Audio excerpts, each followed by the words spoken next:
So the water comes from a well, and if the water in the house suddenly shuts off and we got no water, we want to come out because there's probably an issue at the well. And the first thing to think about is this little box here where there's an electrical switch that turns on and off to turn the power on and off for the pump. And if a bug crawls into it, it breaks, the circuit can't connect. So that's what we want to fix. And first thing to do not do anything else, is this little electrical panel switch here. Here's the switch. The black knob is up. That means it's on. We want to turn it off by pushing down. Got to do that. Now it's safe to touch all these electrical components over here. So notice there's a tiny little screw right here on the top to take this cover off. Unscrew the little screw.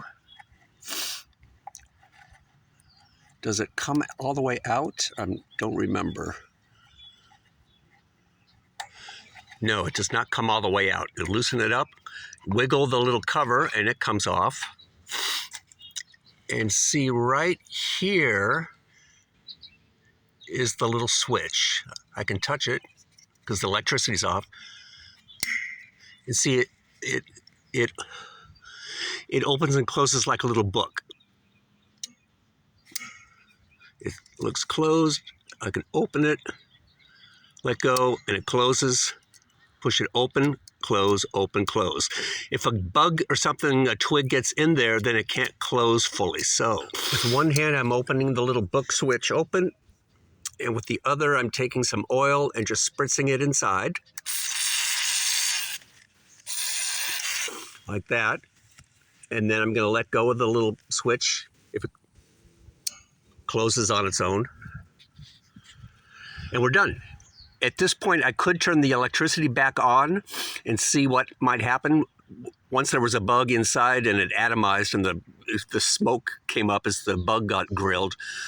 But we don't want to do that. It's much more safe to keep the electricity off. I just put the cover back on and engage the little screw by hand or with a wrench and tighten it down a bit. And that's it. We'll come back. Turn the electricity back on with the black knob. Push up. You can hear the pump is engaged now, pumping water back up into the well.